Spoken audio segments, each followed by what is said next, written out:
Capítulo 6. Polvo que respira. El hedor de las ranas muertas aún flotaba sobre Egipto cuando el faraón rompió su palabra. El pueblo, asfixiado por días de caos, comenzaba a preguntarse si aquella resistencia del rey valía realmente el precio que todos pagaban. Pero dentro del palacio, el orgullo aún gobernaba. Moisés y Aarón se retiraron sin una sola protesta. Sabían lo que vendría.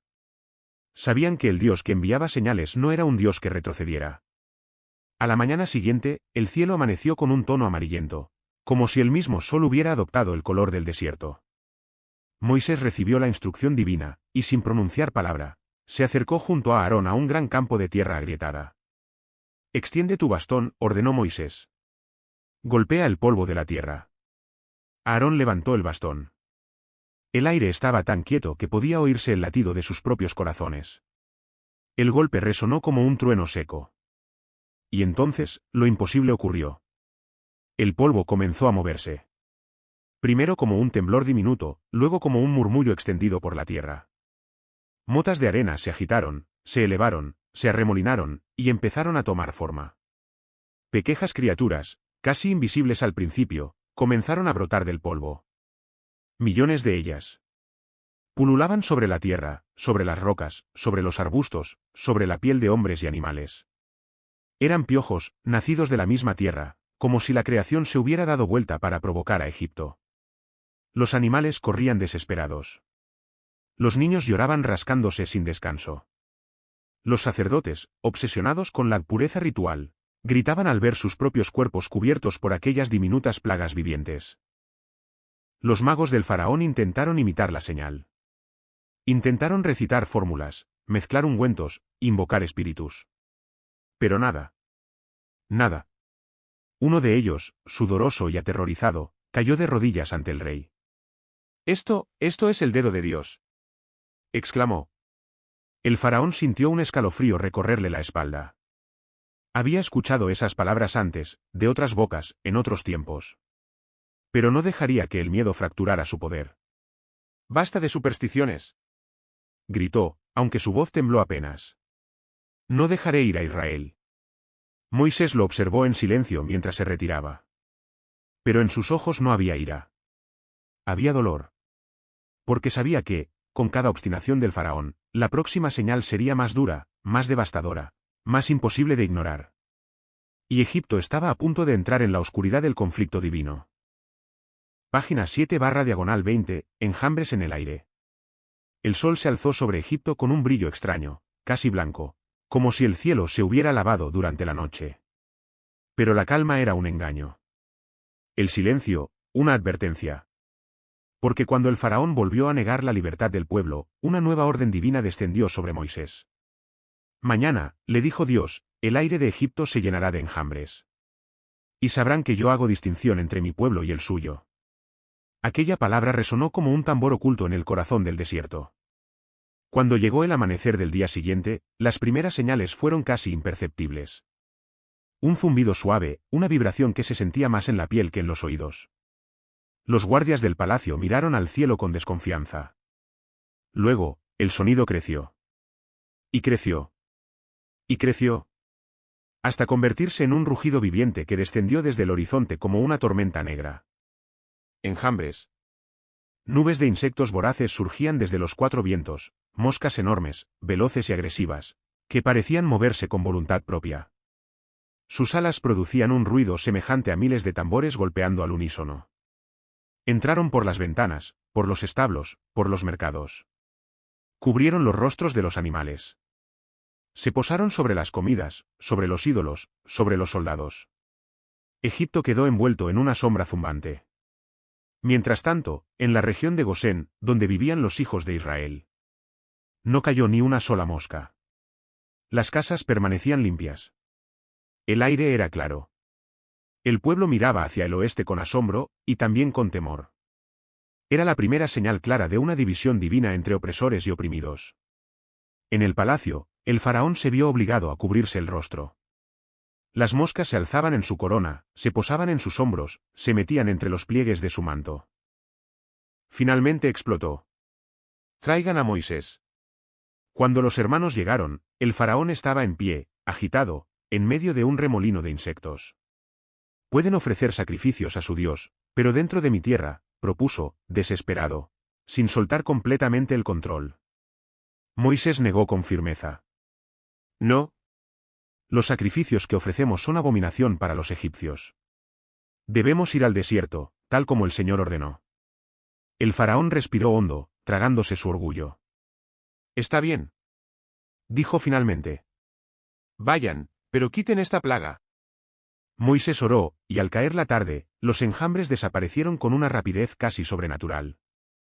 El viento del desierto limpió el aire como si nada hubiera sucedido. Pero al cesar el tormento, el corazón del faraón volvió a endurecerse. No se irán, sentenció, regresando a su trono. Y así, cada palabra que él renegaba no hacía más que abrir la puerta a una señal más terrible que la anterior. El cielo se preparaba para la siguiente herida. Capítulo 8. La plaga sobre las bestias. Una luna pálida vigilaba el territorio egipcio cuando Moisés recibió la siguiente instrucción. El viento nocturno traía un silencio inquieto, como si incluso los espíritus del desierto aguardaran con temor el próximo movimiento divino. A la mañana siguiente, Moisés y Aarón se presentaron una vez más ante el faraón. Los consejeros caminaban inquietos, los sacerdotes estaban agotados y el propio rey tenía ojeras profundas. Pero su mirada seguía siendo de piedra. Moisés levantó el bastón. Si sigues negándote, la mano del Señor caerá sobre tu ganado, dijo con solemnidad, caballos, camellos, ovejas, bueyes, toda bestia de Egipto. El faraón no respondió. Solo hizo un gesto despectivo con la mano, como quien espanta una sombra molesta. Pero al día siguiente, el reino despertó con un estremecimiento. El primer grito vino de los establos. Luego otro. Y otro. Los animales caían uno tras otro, caballos que antes galopaban orgullosos, búfalos que araban los campos, camellos que transportaban bienes por las rutas del comercio. Un silencio pesado cubrió los lugares donde antes había vida y fuerza. Los campesinos lloraban. Los soldados, desconcertados, intentaban entender cómo sus monturas habían muerto sin enfermedad previa. Y en las grandes haciendas del faraón, los supervisores corrían desesperados entre cuerpos inmóviles. Era una devastación que golpeaba directamente la economía, el transporte, la agricultura y, lo más profundo de todo, el orgullo. Pero mientras Egipto sufría, en la tierra de Gosén, la tierra de Israel, no murió ni un solo animal. Los rebaños estaban vivos, pastando en paz. Los mensajeros corrieron al palacio. Faraón. Gritaron. Los animales de los hebreos siguen sanos. Ni uno solo ha caído. El faraón sintió un nudo formarse en su garganta, pero intentó ignorarlo. No habló. No tembló. No cedió. Verifíquenlo ustedes mismos, ordenó finalmente. Y cuando sus oficiales regresaron con la misma respuesta, su corazón se endureció una vez más. No dejaré ir al pueblo, sentenció con frialdad. Moisés observó el palacio desde lejos. Los campos silenciosos detrás de él parecían extender una advertencia muda. Cada negación traía un eco más fuerte. Y el próximo eco no vendría desde el campo. Vendría desde el aire y la carne misma. Capítulo 9. Ceniza que quema. El amanecer llegó cubierto por una neblina tan espesa que parecía que el cielo hubiese descendido sobre Egipto, para presenciar lo que venía. Los egipcios despertaban con un peso en el pecho, una sensación que no lograban explicar. Como si algo invisible caminara entre ellos. Moisés recibió la orden divina en silencio, con una gravedad que incluso Aarón notó de inmediato. ¿Qué debemos hacer ahora?, preguntó su hermano. Moisés tomó aire. Hoy, Egipto sentirá en su propia piel lo que ha sembrado. Caminó con Aarón hasta los hornos donde los israelitas fabricaban ladrillos. Aquellas enormes estructuras negras habían sido símbolo de esclavitud durante generaciones. Sus paredes aún conservaban el calor de miles de jornadas de sufrimiento. Moisés metió ambas manos entre la ceniza acumulada, levantándola con solemnidad. La ceniza se deslizaba entre sus dedos, oscura, fina, cargada de un pasado de dolor. Arrójala al cielo, dijo el Señor. Aarón observó en silencio cómo Moisés extendía los brazos. La ceniza se elevó en un arco y el viento la tomó, dispersándola como una nube oscura sobre el aire de Egipto. Y entonces, la tragedia comenzó. Pequeñas motas cayeron sobre la piel de los egipcios. Al principio solo causaban un leve ardor. Pero luego aparecieron llagas, hinchazones, úlceras que brotaban con un dolor abrasador. Los animales que aún quedaban vivos cayeron al suelo, retorciéndose. Los sacerdotes intentaron realizar sus rituales, pero pronto estaban cubiertos de heridas, incapaces incluso de ponerse de pie. Los magos del faraón, aquellos que habían intentado igualar el poder divino en señales pasadas, no pudieron siquiera presentarse ante el rey. Sus cuerpos estaban llenos de úlceras, sus voces quebradas por el dolor. Esta vez no hubo trucos, ni palabras, ni explicaciones.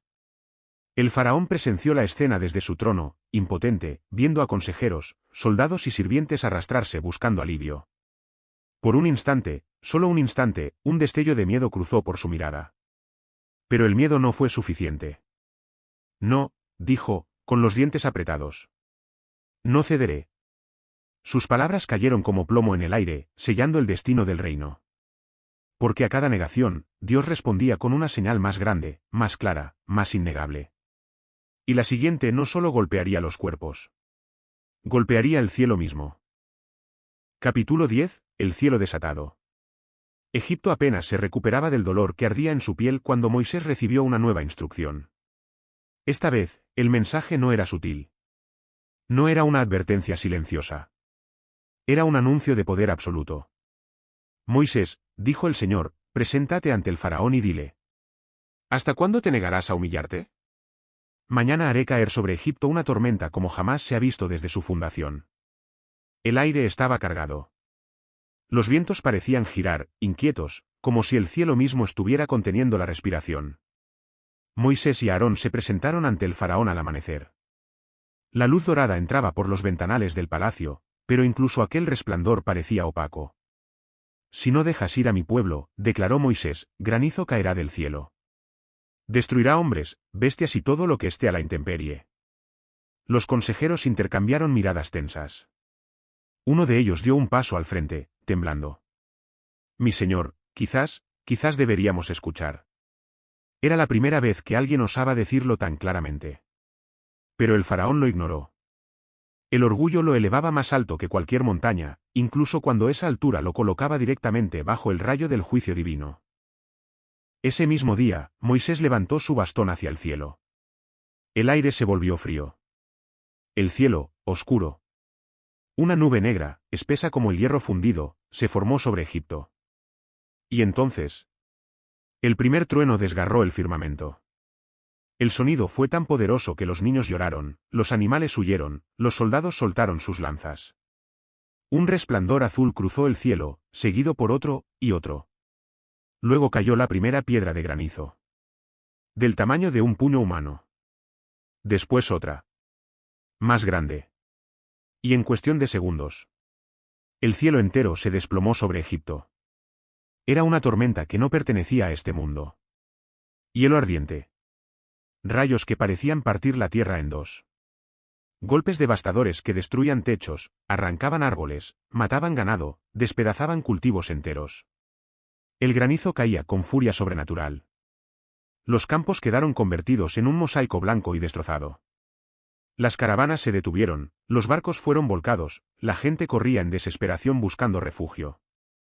Solo un lugar permanecía intacto. Gosén, donde vivían los hijos de Israel. Allí no cayó ni un solo fragmento de hielo. El faraón, por primera vez verdaderamente aterrado, mandó llamar a Moisés. «He pecado», exclamó, con el rostro empapado, no solo de agua, sino de miedo. «El Señor es justo y yo y mi pueblo somos culpables. Ruega a tu Dios, y detén esta tormenta». Moisés lo miró con una mezcla de compasión y solemnidad. «Cuando salga de la ciudad, oraré», dijo. «Y sabrás que la tierra es del Señor». Moisés oró, y el cielo se limpió de inmediato. La tormenta murió tan rápido como nació. El silencio que quedó tras ella era ensordecedor. Pero cuando el faraón vio que el peligro había pasado, su corazón se endureció de nuevo. «Israel no saldrá», declaró. Moisés bajó la cabeza. El camino estaba trazado. Y la siguiente señal no vendría del cielo, sino de las entrañas de la tierra misma.